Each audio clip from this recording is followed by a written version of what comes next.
This is Murrow and Emmy Award-winning CBS 47 Eyewitness News at 5. I still don't believe it. Like, I can see the headstone and see his name, his picture, but I still don't believe it. It's still been hard. We start with a special story you will only see on Eyewitness News. It's been 3 months since Selma police officer Gonzalo Carrasco was shot and killed. The 24-year-old became the first officer on the Selma police force to die in the line of duty. His family recently sat down with my co-anchor Brian Dorman to talk about their loss for the first time. Brian? Catherine, we all know Gonzalo Carrasco as a police officer, a hero. But to his family, Gonzalo was so much more. Tonight, for the first time, his family opens up about the tragedy as they mourn the loss of a son and the loss of a brother. Inside this house in Reedley, there is a lot of love. There's a lot of support. And on this day, a lot of tears and even a little laughter. Pausing for a moment to reflect back on the early years when there didn't seem to be a care in the world. Family vacations, school day pictures, and milestone moments captured in pictures neatly placed in these photo albums. It was as if time stood still. Today, for the Carrasco family, time stands still for a different reason, one that has broken the hearts of those left behind.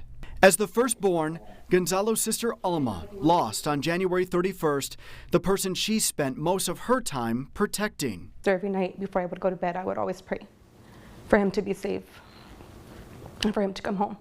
Little Christopher, the youngest of the siblings at just 9 years old, lost someone he looked up to, someone he used to enjoy playing with. What do you miss the most of your brother? Playing checkers with them. Gonzalo's sister Paola lost her best friend. Gonzalo was the one that she could count on to listen to music with, dance with, drink with, and laugh with. He was my best friend. The only person I trusted in this whole entire world. We did everything together. Everything. When he started working, he became a workaholic. And I would text him like, hey, like, I miss you. Like, where are you? I feel so alone. Like, come home. You know I can every time you do the things we do. I was always the fun one, the funny one, the clown. I would call myself the clown of the house. And well, me and my brother, we weren't too far apart in age. But as he grew, he became the fun one. And I was just like, what are you doing? At times, they were inseparable. They shared the same thoughts, finished each other's sentences. You could say they were thick as thieves. Ironic, considering they both nearly ended up in law enforcement. So I was a Wrigley Explorer, and I remember him telling me, like, let me join with you. And I was like, no, like, this is my thing. And after I graduated, because you age out at a certain age, he joined. It's something that he always wanted, and I was there supporting him. I was never worried because he's a big guy, so I was like, yeah, you got this. Yeah. He liked the job. Yeah, he did. Yeah, loved it? Yep, loved it. He also loved the idea of becoming a dad for the first time. And despite having a badge in his tough exterior, they say he too had those first-time dad jitters. He was scared because he would be like, what if when I hold him, I break him? I'm like, you're not going to break him. Like, once he's here, you're just going to hold him and you're not going to want to let it go. A moment that was robbed from him, robbed from both of them. And signs of soon-to-be fatherhood can still be found in his bedroom today. His siblings often lie on the bed to think of him, but the room has remained untouched since the day Gonzalo was killed. His cowboy hats are still on the wall. His uniforms still hang in the closet, and his son's due date is still marked on the calendar. He wanted to read to his son. From his first book, a dresser top full of toys, a closet full of baby clothes, and more than a dozen tiny shoes, including a couple special ones. So he was excited to pass those down to and the soccer shoes too. And the cleats as well. And this stroller that instantly takes Alma back to the day they were standing in the store to buy it.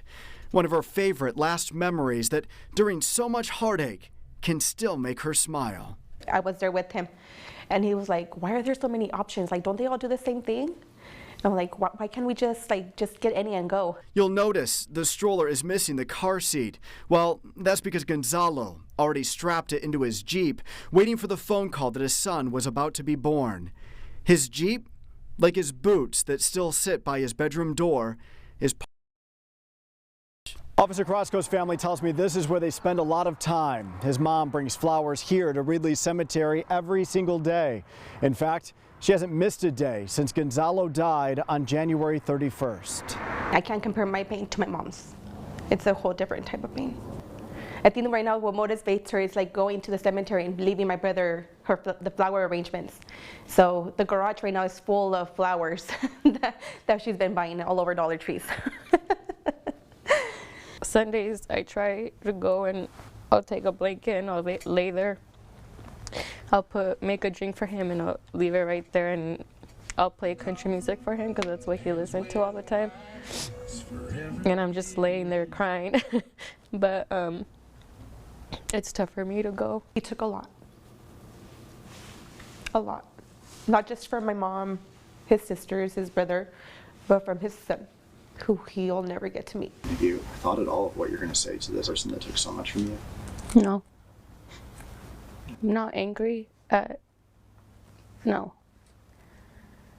I wonder why, but for what?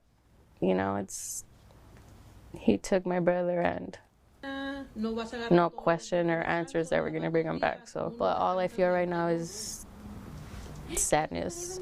You know, I just miss my brother. Maybe later I'll feel anger towards the person. For now, the sisters are focused on healing, on being there for their parent, their younger brother, Christopher, and of course, for baby Maximus. I feel like I have to be strong for my mom, so that she doesn't see me, so that she won't start crying, or for my little brother, because I know he's had a hard time too. Because he would play with him a lot. So there was a time when he brought it up to my attention that he can't get it out of his head, that he needed to see my brother. So it's hard. So the night times are when I get to cry in silence. How was work, brother? But I can't make noise because then they'll wake up. That I love him a lot. Even though I would tell him all the time that I love him. And I'm proud of you.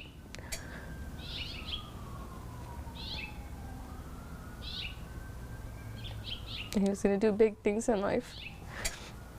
He was going to be an amazing father. Why did I dirty my mouth? I'd like to thank Gonzalo's family for sharing their story with us. The siblings want to thank you, everyone watching, for your love and for your support over these past few months. It's been about 14 weeks now. You can still feel that support today in Selma and Reedley. In their neighborhood still lined with signs supporting police and outdoor light bulbs that have been switched from clear to blue. And you can see in that piece just so much love between them, the family. And my heart just aches for them. I mean, just a loss that will never be replaced. Yeah, and for little Maximus too, just so precious, just a few weeks old.